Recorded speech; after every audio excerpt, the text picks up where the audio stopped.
Blood doesn't wash out a canvas. I've scrubbed the operating tent floors so many times I've lost count, but the stains remain. Dark brown patches on gray canvas.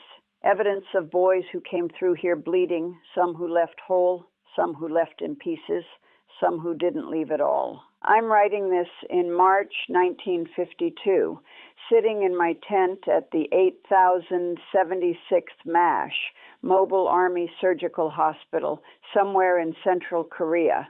We're maybe 10 miles behind the front line, close enough to hear the artillery, close enough that helicopters can get wounded here in minutes, far enough back that we're relatively safe from direct attack. Relatively.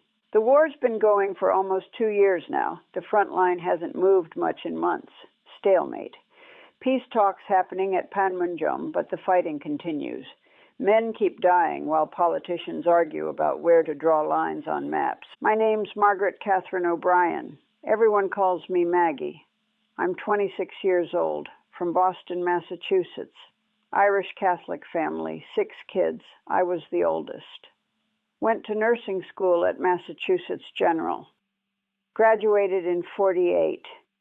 Joined the Army Nurse Corps in 50 before Korea started. Wanted to serve. Wanted to do something meaningful.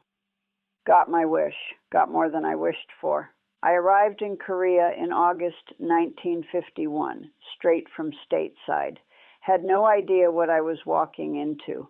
Nothing, and I mean nothing, in nursing school prepared me for a MASH unit, for the volume of casualties, for the severity of wounds, for watching boys die on your operating table while you're holding their hand because there's nothing else you can do. The 8076th MASH has 60 beds for hundreds of casualties. We do triage, immediate, delayed, expectant. Immediate means we operate now. Delayed means they can wait. Expectant means they're going to die and there's nothing we can do, so we make them comfortable and move on to someone we might save. That's the worst part.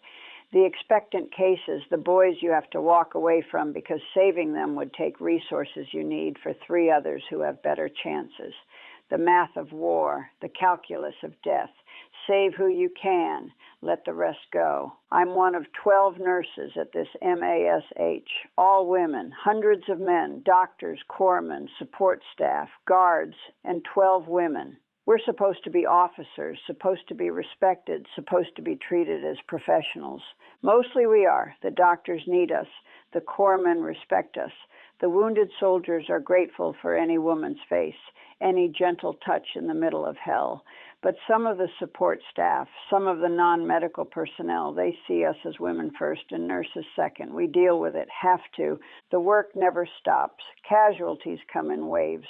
Sometimes we'll go days with just a trickle, a few wounded, manageable. We can handle it. Then there'll be a big push, a Chinese attack, a failed offensive, and suddenly we're drowning in wounded. Helicopters landing every few minutes, ambulances arriving, wounded on stretchers, wounded walking, wounded carried by their buddies, blood everywhere, screaming, chaos, and us in the middle of it trying to save as many as we can. The MASH is tents and mud. Everything is tents. Operating rooms, wards, mess hall, quarters, canvas walls and dirt floors. When it rains, and it rains a lot, everything turns to mud. You track mud into the OR, mud on your boots, mud on the patients, mud on the equipment. We clean constantly, but it never really gets clean.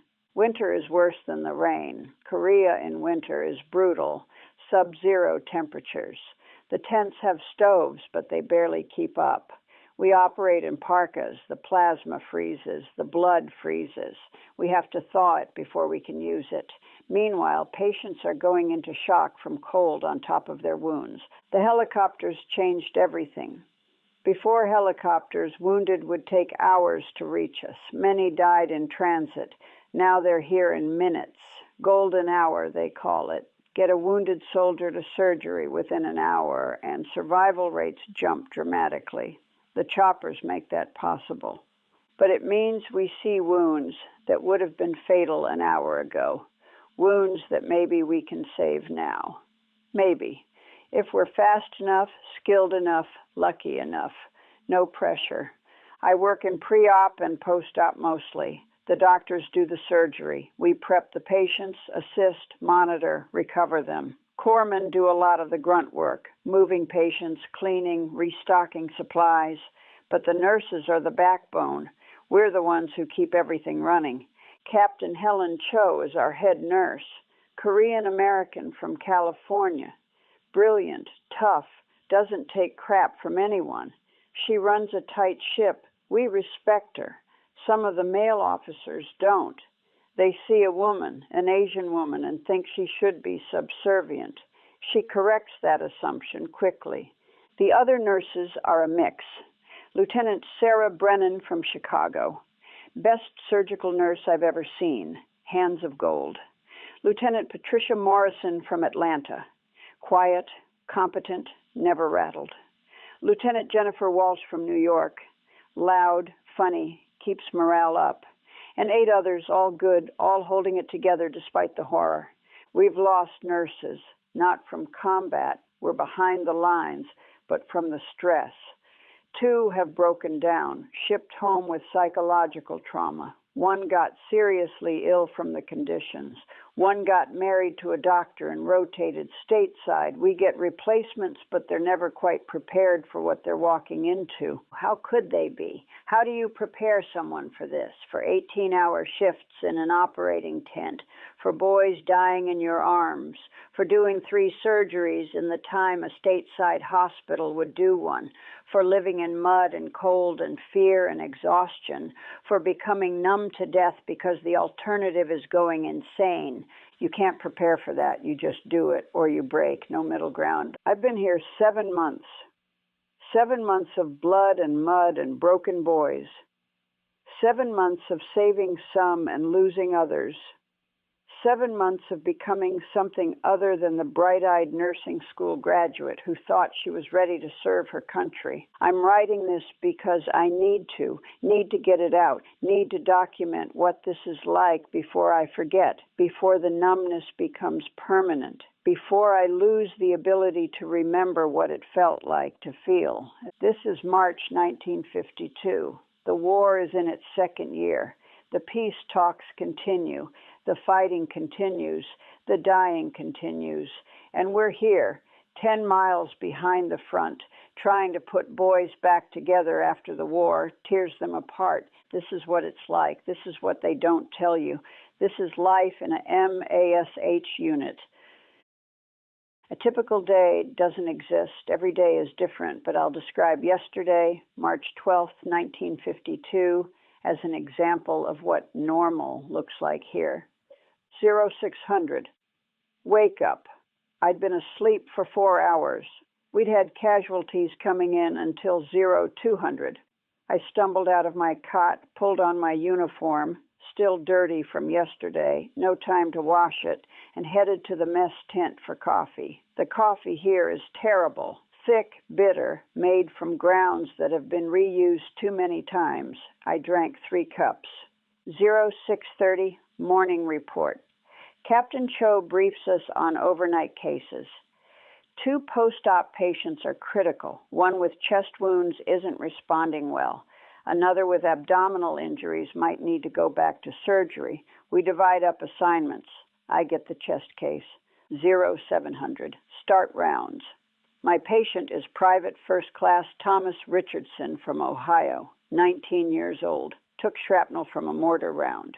We removed the major fragments yesterday, repaired the lung tissue, but he's struggling. Labored breathing, fever, possible infection despite the antibiotics. I check his vitals. Temperature 102, blood pressure low, pulse rapid. Not good signs. I give him more penicillin, adjust his IV fluids, try to make him comfortable. He's semi-conscious, in pain, scared. Am I going to die, ma'am? He asks. No, I lie. You're going to be fine. We'll get you fixed up and send you home. He believes me, or pretends to. I don't know which is worse. 0800, helicopter incoming. Radio says mass casualty event. Platoon hit by artillery. Multiple wounded. We scramble. This is the drill. Drop everything. Get to receiving. Triage starts before they even land. First chopper lands. 4 wounded. We rush them off. First look assessment while corpsmen get them on stretchers. 1 with missing leg, immediate. 1 with gut wound, immediate. 1 with arm wound, delayed. 1 with head injury. I look at his pupils, check his responsiveness. Expectant. He's not going to make it. We move him to the expectant tent. His buddy, the one with the arm wound, sees us moving him. What about him? Why aren't you helping him? We're helping everyone, I say. Professional, calm, lying. We're not helping his friend.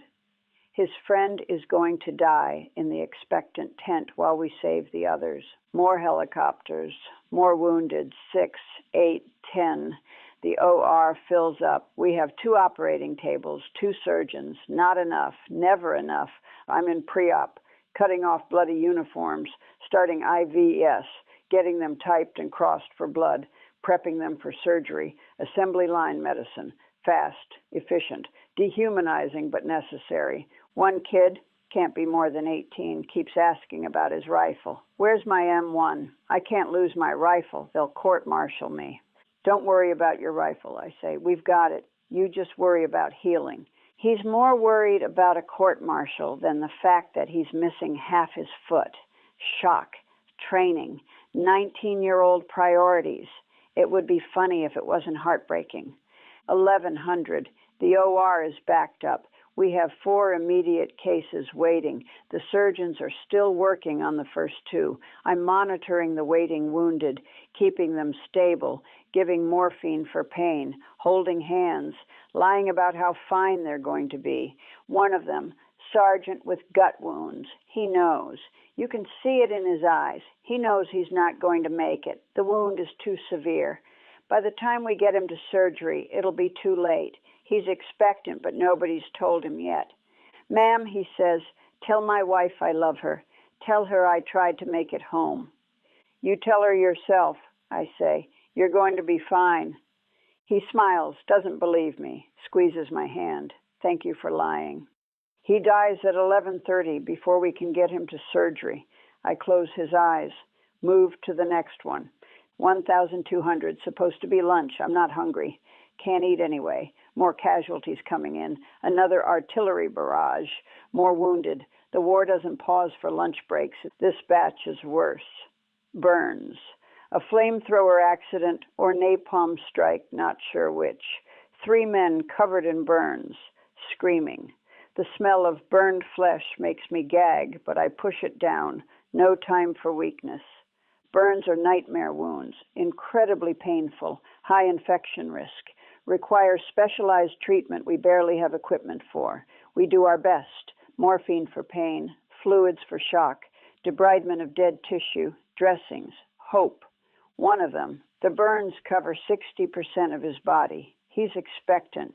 The math says he won't survive, but we try anyway. Sometimes you ignore the math. Sometimes you have to try even when you know it's hopeless.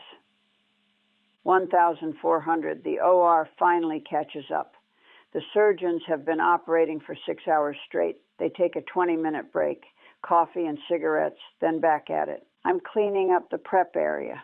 Blood everywhere, discarded uniforms in piles, equipment that needs sterilizing, endless work. The corpsmen help, but there's always more to do. Private Richardson, the chest case from morning rounds, he's gotten worse. Temperature up to 104, blood pressure crashing. He's septic, infection has spread. We're losing him. Captain Cho makes the call. Get him to surgery, now. We rush him to the OR. The surgeon, Captain Morrison from Texas, excellent chest surgeon, he does his best. Opens him up, finds the infection, cleans it out, but Richardson's body is shutting down. Too much damage, too much infection, too much. Richardson dies on the table at 15:20. We tried, we failed, next case. 1,600, more wounded, this time from a Chinese attack on Hill, 432, 15 casualties. The triage is brutal. One soldier has his jaw shot off, face destroyed. He's breathing, but barely. airway compromised. We do an emergency tracheotomy, cut a hole in his throat, insert a tube. He'll live, but he'll never look the same. Never eat normally, never speak clearly. He's 19 years old. Another has both legs mangled by a mine. Both legs need to come off above the knee. Double amputation. He's conscious, screaming, begging us not to cut them off. We sedate him. The surgeon amputates. When he wakes up, he'll be a double amputee at 22. I assist on the amputations, hold retractors, suction blood, hand instruments. Watch as the surgeon cuts through muscle and bone. Watch as legs that carried a man through 22 years of life get dropped into a bucket for disposal. Medical waste, that's what they are now. The soldier wakes up in recovery at 1800, looks down, sees the stumps, starts screaming. We sedate him again. Can't let him thrash around. He'll tear his sutures, cause more damage. He needs to stay calm. How do you stay calm when you've lost both legs? 1900, supposed to be dinner.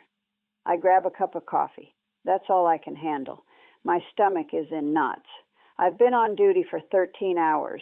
Normally we work 8-hour shifts, but today isn't normal. Today we're overwhelmed. The expectant tent has 6 men in it, 6 men dying. We give them morphine, make them comfortable.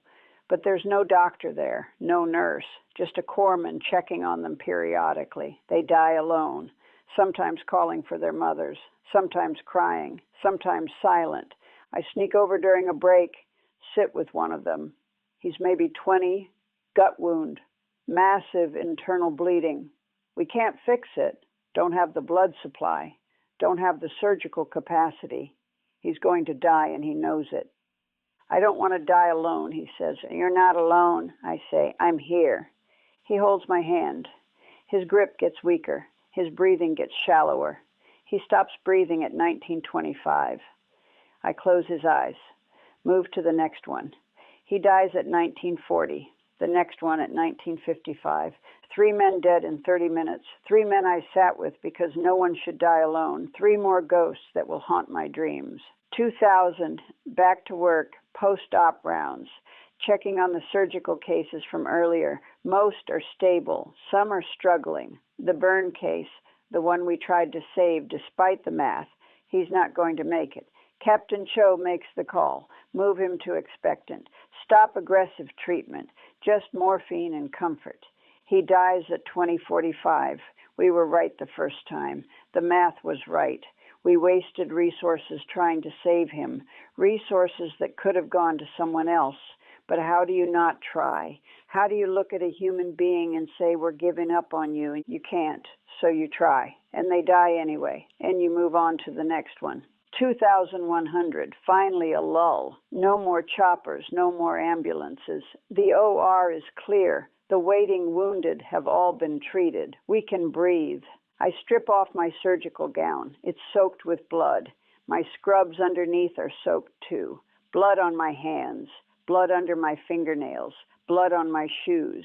I'm covered in other people's blood. This is normal now. I go to the wash tent, try to clean up. The water is cold. We have soap, but it doesn't work well. I scrub and scrub, but I can still smell the blood, can still smell the burned flesh, can still smell death. 2,200, post-op rounds again, checking vitals, adjusting medications, talking to the ones who are awake. Most want to talk, want to hear a woman's voice, want to pretend they're not in a war zone for a few minutes. One soldier, the kid who was worried about his rifle, he's doing okay. Foot's gone, but he'll live. He's from Iowa, farm kid, never been outside Iowa before the Army. He talks about home, about his parents' farm, about his girlfriend, about plans to go to college on the GI Bill. I listen, nod, smile, let him dream about a future that might never happen. He seems stable now, but infection could set in. Complications could arise. He's not safe yet. None of them are safe until they're on a plane to Japan. 2,300, the head injury case from this morning, the one we triaged as expectant. He's still alive. Shouldn't be. The math said he'd die within hours, but he's hanging on, unconscious but breathing. Brain injury is unpredictable. Sometimes the ones you think are gone come back. Sometimes the ones you think will make it don't. We move him from expectant to delayed. Maybe he'll surprise us. Maybe he'll live. Probably not, but maybe. Midnight. Finally off duty. 18 hours. I stumble to my tent. Don't bother changing out of my uniform. Just fall onto my cot. Too tired to sleep. Too wired. Keep seeing faces. The sergeant who knew he was dying. The 3 men in the expectant tent. Richardson on the operating table. The burned soldier. The double amputee. All of them. Close my eyes and see their faces. Open my eyes and see the tent walls. No escape. Just endless loop of death and dying and trying to stop it and failing. 0-200, finally sleep. Dream of blood and mud and screaming and boys dying in my arms. Wake up at 600. Time to do it again. This was yesterday.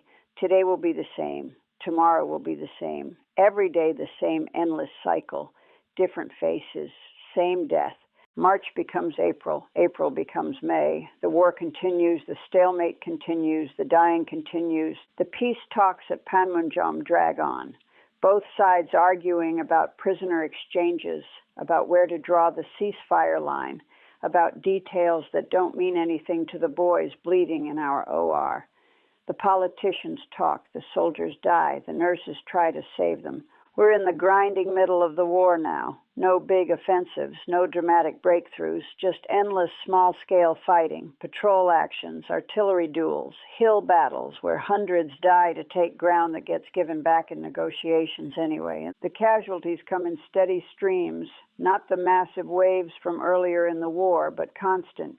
10 here, 20 there, never enough to overwhelm us, but never stopping either.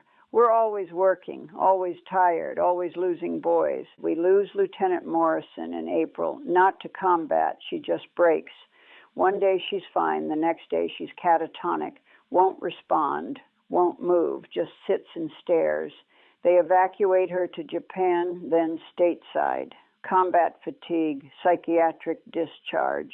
She's done. We get a replacement, fresh from the States, Lieutenant Linda Martinez from Texas, bright-eyed, eager, thinks she's ready. We try to prepare her, try to tell her what it's really like. She doesn't listen. Nobody does until they see it. Her first day, we get a mass casualty. 20 wounded from a Chinese probe. Martinez does well at first. Professional, competent. Then one of them dies in her hands. Kid with a sucking chest wound. She's trying to seal it, trying to keep him breathing, and he just stops right there, dies looking at her. She goes outside and vomits, comes back shaking. We've all been there. All had that moment. You push through or you break. She pushes through. Barely, but she pushes through. The doctors are struggling too. We have 3 surgeons. Captain Morrison, the Texan, excellent surgeon, drinks too much when he's off duty. Captain Anderson from Oregon, solid, reliable, doesn't talk much. And Major Chen, Korean American from Hawaii, our senior surgeon, brilliant but burning out. They operate for hours at a time, days at a time during heavy periods. The physical exhaustion is one thing, the mental toll is another. How many lives can you save before you start to break? How many can you lose before you stop caring? Major Chen stopped caring in May. Not that he doesn't try to save them. He does. He's still an excellent surgeon, but you can see it in his eyes. The light's gone out. He's just going through motions. Mechanical, efficient, empty. We're all becoming that. Empty, number, going through the motions because that's all we can do. Feel too much and you break. Feel nothing and you survive. So we choose nothing, choose numbness, choose empty over broken. The wounded can tell. Some of them comment on it. You okay, ma'am? You look tired. They're worried about us. They're the ones bleeding and they're worried about us. It would be touching if it wasn't so wrong, but we can't let them see us break. They need to believe we have it together, need to believe someone is in control. So we smile, we lie, we pretend we're fine. Everything's fine, you're going to be fine. All lies, but necessary lies. May brings heat. Korea in spring is hot. Inside the OR with the lights and the bodies and the stove still running, it's sweltering.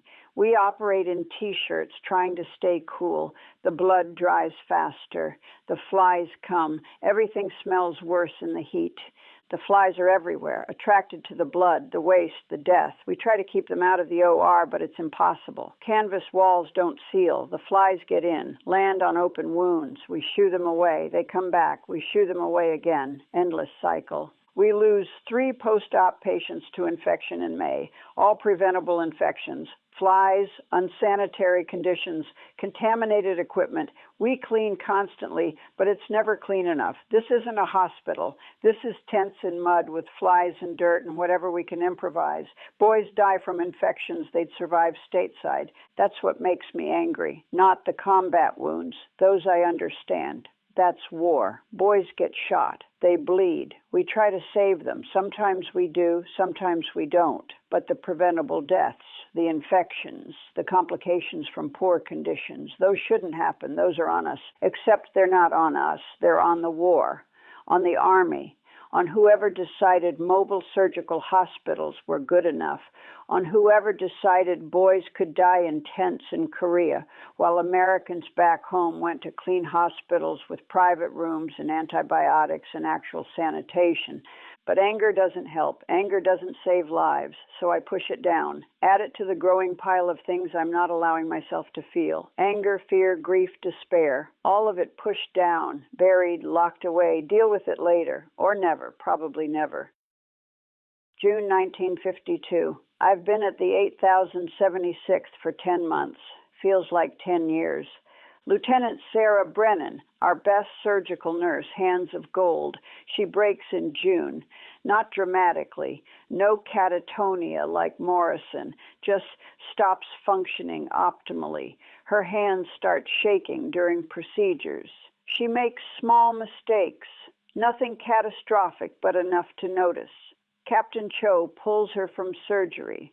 Assigns her to post-op only. Easier work. Less pressure. Sarah knows what it means. She's broken. Not badly enough to evacuate, but broken enough that she can't be trusted in the OR anymore. She takes it hard, stops talking to most of us, goes through motions, waiting for her rotation date, counting days until she can leave. We're all counting days. I have 4 months left on my tour, 4 more months, 120 days, 2,880 hours. Every shift, I subtract hours. Getting closer to the end, getting closer to home. Getting closer to escape. Except I know it won't be escape. This place comes with you. These memories come with you. These ghosts come with you. You don't leave Korea. You bring Korea home. But I still count. Can't help it. Need something to hold on to. Some endpoint. Some promise that this won't last forever. The war shows no signs of ending. Peace talks continue, but nothing's changing. Both sides dug in, neither willing to give enough to make a deal. So the war grinds on. Men keep dying for hills that will be negotiated away, for lines on maps that keep shifting, for nothing. A reporter visits in June, war correspondent doing a story on MASH units, wants to interview nurses, wants human interest, wants to show America what their brave nurses are doing in Korea. I agree to talk to him. Don't know why. Maybe I want someone to know, want someone to understand what this is like. He asks stupid questions. What's it like being a woman in a combat zone? Do you ever get scared? What's the most rewarding part of your job? I give him answers. Professional answers, the ones he wants to hear. It's challenging but rewarding. We're proud to serve our country. Saving lives makes it all worthwhile. All the expected platitudes. What I want to say, it's hell. I'm scared every day. Nothing about this is rewarding. Watching boys die is not worthwhile. This war is pointless, and we're all breaking under the weight of it. But I don't say that, can't say that. He wants heroes. He wants inspiration. He wants a story that makes Americans feel good about the war. Can't give him the truth. The truth doesn't sell papers. His story runs in July. I see a copy eventually. Brave nurses save lives behind the front lines. Pictures of us smiling. Quotes about duty and honor and service. Makes it sound noble. Makes it sound meaningful. It's all lies or partial truths. Yes, we save lives. Yes, we serve. But there's nothing noble about it, nothing meaningful. Just endless work and endless death and trying not to break under the weight of it all. July brings monsoons. Heavy rain. Everything floods. The tents leak. The OR floor is mud. We operate in mud, sleep in mud, eat in mud. Everything is wet and cold and miserable. The wounded come in soaked, hypothermic on top of their injuries.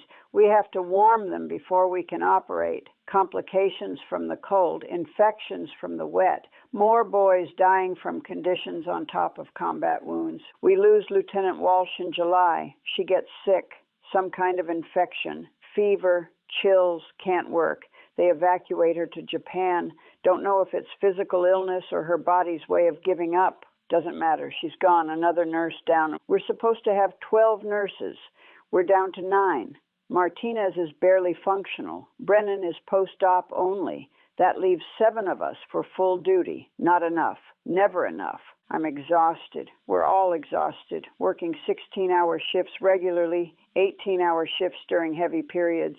Sleep when we can, eat when we can, keep going because stopping isn't an option. Captain Cho tries to keep morale up, organizes movie nights when we can get films, arranges for hot showers when the facilities work, pushes for better supplies, better conditions, better everything. She's fighting the bureaucracy as hard as we're fighting the casualties. But morale is just gone. We're not demoralized. We're beyond that. We're just empty. Functioning on autopilot. Do the job. Save who you can. Lose the rest. Sleep. Repeat. August marks my 1-year anniversary. 1 year at the 8,076th. 1 year of blood and mud and broken boys. 1 year of becoming someone I don't recognize anymore. The nurse who arrived in August 1951, bright-eyed, eager, ready to serve, she's gone, dead, buried somewhere in this Korean mud. What's left is a machine that looks like a nurse, acts like a nurse, but isn't really human anymore, just functions, just survives. 2 more months, 60 days, 1,440 hours. Then I rotate home. Then I escape. Then I try to figure out who I am now. I'm writing this in late September 1952. My rotation date is in 3 weeks, October 15th. 21 days, 504 hours. Then I go home. Should feel relief, should feel excitement, should feel something. I don't, just feel numb. Same numbness I've felt for months. Same emptiness. The replacement nurses arrive, fresh from the States, eager, ready. They look like I did a year ago. I want to warn them, want to tell them what they're walking into. But what would I say? This will destroy you, break you, turn you into something you don't recognize. They wouldn't believe me, wouldn't understand. They'll find out soon enough. I'm training my replacement, Lieutenant Amy Foster from Virginia. Nice girl, good nurse, competent. She'll do fine until she breaks. Then she'll either push through or evacuate, same as all of us. She asks questions. How do you handle the stress? How do you deal with losing patients? How do you stay positive? I don't have answers, not real ones. How do I handle stress? I don't. I just suppress it. How do I deal with losing patients? I don't deal with it. I just move on. How do I stay positive? I don't. I just survive. But I can't tell her that, so I lie. You focus on the ones you save. You remember why you're here. You support each other. All the things you're supposed to say. The truth is darker. You survive by becoming numb, by stopping yourself from caring too much, by treating the wounded as problems to solve rather than people to save. You dehumanize them because the alternative is being destroyed by their humanity. That's what this place does. Turns nurses into machines, doctors into automatons, everyone into something less than human, because being human here is too painful to bear. The war continues. The peace talks continue, both meaningless. Boys keep dying. We keep trying to save them. Nothing changes. I think about what I'm going home to. Boston, family, friends, civilian life. Try to imagine being normal again. Going to movies, having dinner in restaurants, walking down streets without hearing artillery, sleeping without nightmares. Can't imagine it. Can't conceive of a world where this isn't my reality. Blood and mud and dying boys. This is normal now. Everything else is foreign. What will I tell them? My family, my friends. What will I say about Korea, about the MASH, about what I've done here? I'll lie, same as I've been lying all year. It was hard but rewarding. I'm proud of my service. I helped save lives, all true, all lies, true facts that obscure the deeper truth. The deeper truth is that I've been broken, that Korea broke me, that the MASH broke me, that watching boys die broke me, and I'm not sure if I can be fixed, not sure if I want to be fixed, not sure what fixing would even mean. The MASH will continue without me. New nurses will come. They'll do the job. Some will break, some will push through. The wounded will keep coming. The dying will continue. The war will grind on, and I'll go home, carry these memories, these ghosts, this numbness, try to be normal, try to fit back into a world that hasn't been to war. Try to pretend I'm the same person who left a year ago. I'm not the same person. That person died here. What's going home is someone else, a survivor, a ghost, a machine pretending to be human.